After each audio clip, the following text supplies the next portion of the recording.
नमस्कार दोस्तों, स्वागत है आपका यूपी 17 कम्युनिकेशन प्राइवेट लिमिटेड के यूट्यूब चैनल पर। इस इस वीडियो के अंदर मैं आपको, यदि आप यूपी 17 कम्युनिकेशन प्राइवेट लिमिटेड से अपना B2B वेब पोर्टल बनवाते हैं ट्रैवल के लिए, जिसमें आपके फ्लाइट, होटल्स, बस, हॉलीडेज मॉड्यूल होंगे, जिसमें आप साथ के साथ भारत बिल पेमेंट सिस्टम के सभी रिचार्ज और बिल पेमेंट कर सकेंगे। उस पोर्टल का डेमो मैं आपके सामने कर रहा हूँ। उसके लिए आपको करना क्या है, आपको माई यात्रा डॉट इन पर जाना है, स्लैश करना है एजेंट्स। जब आप एजेंट सेलेक्ट स्लैश एजेंट्स लगाएंगे तो आपके सामने ये वेब पोर्टल ओपन होगा, जिसमें सभी नेसेसरी लिंक्स आपके सामने होंगे। ये वेब पोर्टल डिजाइन किया गया है, जिसे आप कस्टमाइज कर सकते हैं, आप जैसा चाहे इसको मॉडिफाई कर सकते हैं। इसमें आप देखेंगे पूरा सिंगल पेज वेब फोल्डर है। इसमें सिंगल पेज वेबसाइट है। सिंगल पेज वेबसाइट में सारी जो जानकारियां होती है वो ओपन, जो आपका होम पेज होता है उसी पर ही होती है। यहाँ आपका एड्रेस आ जाएगा, यहाँ फोन नंबर, ईमेल, ये सब आपका होगा। इसको पूरी तरह से आपके लिए कस्टमाइज कर दिया जाएगा। चलिए अब मैं आपको B2B वेब पोर्टल की वर्किंग दिखाता हूँ। इसका डिजाइन देखने के बाद आप यहाँ पार्टनर लॉगिन पर क्लिक करेंगे। पार्टनर लॉगिन पर क्लिक करने के बाद आपके सामने एजेंट लॉगिन का पोर्टल खुल जाएगा, जिसमें आप अपना B2B लॉगिन कर सकते हैं। B2B लॉगिन जो भी आपके एजेंट्स होंगे, सपोज करिए आपने पोर्टल बनवाया है और आपने कोई एजेंट बनाया है, तो उस एजेंट, वो जो एजेंट होगा आपका, वो यहाँ लॉगिन करेगा। यहाँ आपको लॉगिन नहीं करना है, आपको तो एडमिन पैनल पे लॉगिन करना है। यहाँ आप जो एजेंट आप अपॉइंट करेंगे, जो एजेंट आप नियुक्त करेंगे, जो एजेंट आप बनाएंगे, वो लॉगिन करेंगे। यहाँ आपका एजेंट लॉगिन करेगा। देखिए, चलिए मैं आपको लॉगिन करके दिखाता हूँ। ये देखिए, मैंने आपका लॉगिन कर दिया है। लॉगिन करने के बाद आप देखिए, ये आपके सामने डैशबोर्ड है। डैशबोर्ड को आप अपने अकॉर्डिंग डिजाइन कर सकते हैं। कोई भी सेक्शन यहाँ घटा सकते हैं, कोई भी सेक्शन बढ़ा सकते हैं। ऊपर देखिए, लेफ्ट राइट कॉर्नर में आपको आपका बैलेंस नजर आएगा, आपके एजेंट को अपना। उसके बाद आपका जो एजेंट होगा अपनी प्रोफाइल को यहाँ से सेट कर सकता है, जो भी उसका प्रोफाइल है। जैसे मैं प्रोफाइल पर क्लिक करूंगा, तो जैसे क्लिक करता हूँ, आपके सामने ये उसका प्रोफाइल पूरा शो हो जाता है। यहाँ से आपका एजेंट अपने प्रोफाइल में जो भी अपडेट करना चाहे वो कर सकता है। कुछ सेक्शन होंगे जो अपडेट नहीं कर सकता है, वो कंपनी द्वारा फिक्स होते हैं। चलिए मैं डैशबोर्ड आपको दिखाता हूँ। जो आपका B2B पोर्टल है, उसका डैशबोर्ड देखिए ऐसा होने वाला होगा। बहुत ही सुंदर ये वेब पोर्टल आपका डिजाइन किया गया है। इसमें सामने आपको दिखाई देगा जो सेक्शंस बने हुए हैं, उसमें फ्लाइट बुकिंग है। टोटल 3 फ्लाइट बुकिंग हो चुकी है। टोटल 2 होटल बुकिंग हो चुकी है। इस पोर्टल से टोटल 1 बस बुकिंग हो चुकी है। तो यहाँ आपको शो होगा सभी चीजें। यहाँ आप देखेंगे नीचे आपको लास्ट 10 ट्रांजेक्शन आपको शो होंगे। इस डैशबोर्ड में आपको ये लास्ट 10 अकाउंट लॉग्स आपको दिखाई दे रहे हैं। आपके अकाउंट से जो भी पैसा डिडक्ट होता है, जो भी पैसा क्रेडिट होता है, तो लास्ट के जो 10 ट्रांजेक्शन होंगे, उनका डेट टाइम, वो किस लिए आपके डेबिट हुए या क्रेडिट हुए, कितना अमाउंट डेबिट या क्रेडिट हुआ, वो सब आपके सामने होगा। जैसे कि मैं आपको ये दिखाता हूँ। ये होटल बुकिंग हुआ है अमित कुमार के नाम से। दिल्ली के लिए होटल बुक हुआ है, जिसकी चेक इन डेट 22 तारीख है, चेकआउट डेट 23 तारीख है। Ticket created through hotel. यहाँ जैसे ही आप क्लिक करेंगे इसके रेफरेंस नंबर पर, तो इस बुकिंग से रिलेटेड आपको पूरा इन्फॉर्मेशन यहाँ मिलने वाला है। जैसे कि बेसिक डिटेल्स आपके सामने होगी, होटल कंफर्मेशन नंबर, कितने अमाउंट है। उसके बाद आपका होटल डिटेल, ये जो होटल बुक किया गया है इसका फुल डिटेल आपको यहाँ मिलेगा। इसका पेमेंट कैसे आया है ये आपको यहाँ दिखाई देगा, और कॉन्टेक्ट डिटेल जो कस्टमर है उसका डिटेल आपको यहाँ दिखाई देगा। उसके बाद जब बुकिंग समरी होगी, तो आपका बुकिंग समरी पे क्लिक करते ही आपको आपके होटल का वाउचर प्रिंट हो जाएगा। इसके बाद आपको दिखाता हूँ जो डैशबोर्ड होता है। डैशबोर्ड आपने देख लिया है, बहुत अच्छा डैशबोर्ड बना हुआ है, आप देख सकते हैं। इसके बाद आप देखेंगे वेबसाइट सेटिंग। वेबसाइट सेटिंग में आप अपने वेबसाइट से जो B2B आपका एजेंट है, वो अपनी प्रोफाइल को सेट कर सकता है। उसका नाम, उसका मोबाइल नंबर, वो जब चाहे इसको अपडेट कर सकता है। उसके बाद देखेंगे अकाउंट से रिलेटेड आपको मेक पेमेंट है।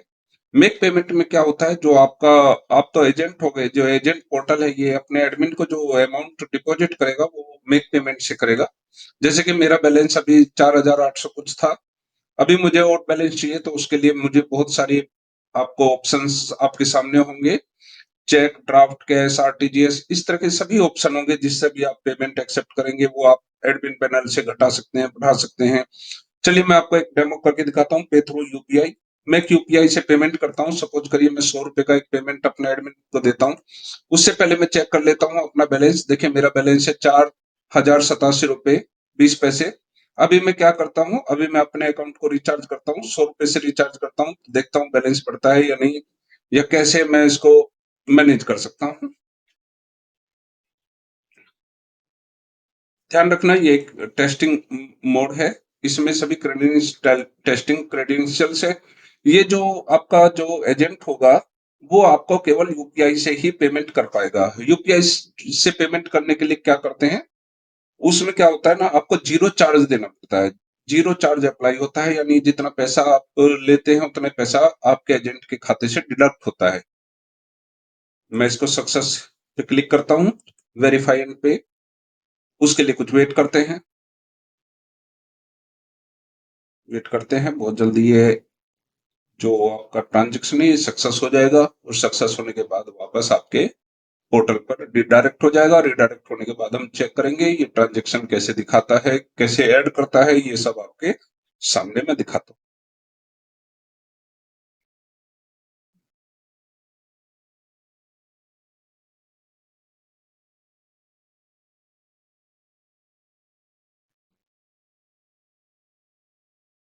वेट कर रहे हैं, अभी यूपीआई ट्रांजैक्शन सक्सेस होने में है इसलिए वेटिंग चल रहा है। देखिए पेमेंट सक्सेस हो गई, अब ये ऑटोमेटिकली रिडायरेक्ट करेगा, और रिडायरेक्ट करने के बाद वापस आपके देखिए सामने आ गया। अब देखते हैं, हमारे पास 4,087 रुपए थे, अभी हमारे पास 4187 हो गए, यानी 100 रुपए आपके ऐड हो गए। अब डैशबोर्ड पर जाएंगे, डैशबोर्ड पर देखते हैं लास्ट ट्रांजेक्शन में आपको ये शो भी हो जाएगा। देखिए रिचार्ज किया है, ऑनलाइन पेमेंट टॉपअप क्रेडिट हुआ है 100 रुपए। पहले अमाउंट था 4,087 रुपए, अब हो गया है 4,187 रुपए, और रिचार्ज हुआ है, ये इसका ट्रांजेक्शन आईडी हो गया है, और इसका टाइम है 22 सितंबर सुबह के 8:52। तो आपको पूरी जानकारी इसमें ये मिल जाएगी।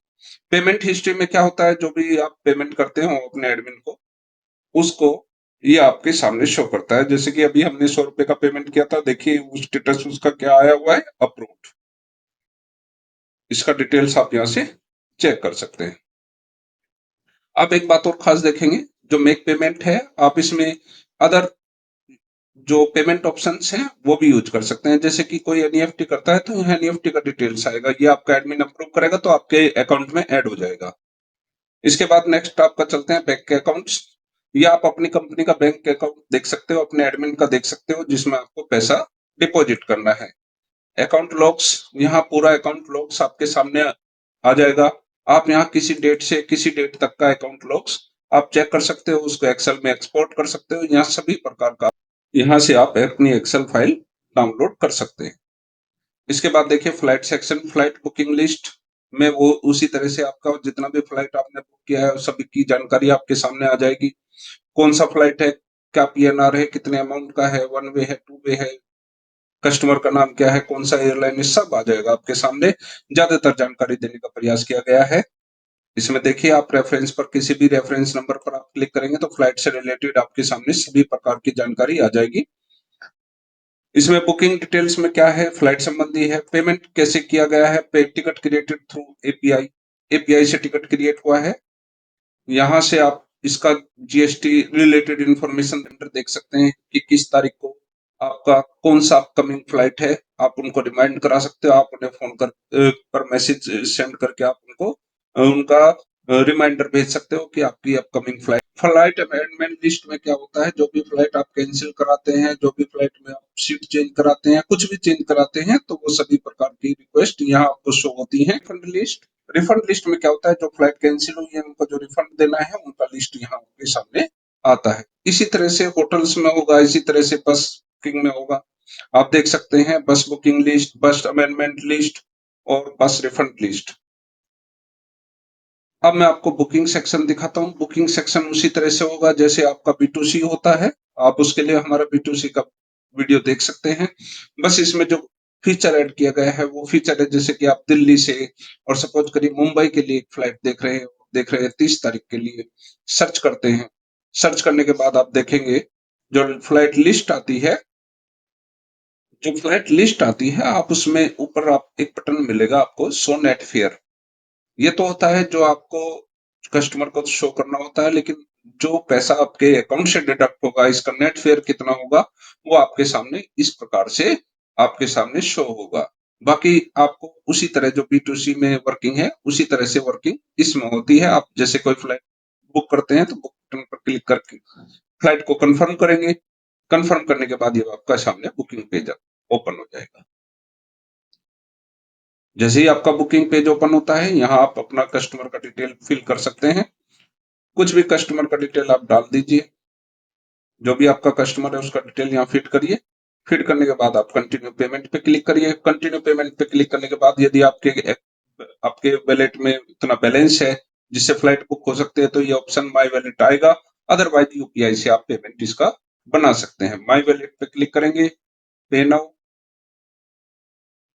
देखिए वैलेट में आपका जो अमाउंट है 742 रुपए शेष रह गया, बाकी अमाउंट इसमें कट गया। आपको मैं अभी दिखाता हूँ इसका वर्किंग। ये आपका टिकट जनरेट हो गया, आप देखेंगे टिकट हुआ है 3,444 रुपए का। आपके खाते में थे 41। इसके लिए आपको क्या करना है, इसके लिए आपको, यदि आप इसका फुल ट्रांजेक्शन लॉग देखना चाहते हैं तो उसके लिए क्या करना होगा, आपको वापस डैशबोर्ड पर आना होगा। डैशबोर्ड पर आप आके देखेंगे जो लास्ट ट्रांजेक्शन है वो आपके सामने, आपका बैलेंस था 4187, उसमें से डिडक्ट हुआ है 3,444,998 और आपका बैलेंस 742 रुपए रहता है। आपको जो बुकिंग है इसका समरी देखना है तो आप इसके रेफरेंस नंबर पर क्लिक करिए। यहाँ आपके सामने पूरा बुकिंग डिटेल्स आ जाएगा। देखिए हमने जो फ्लाइट बुक की थी वो 30 तारीख की थी, स्पाइस जेट किया था, बिल्कुल सही नाम है। ये सब जानकारी आपके सामने आती है। तो ये आपका B2B पैनल होगा जो आपके एजेंट्स इस्तेमाल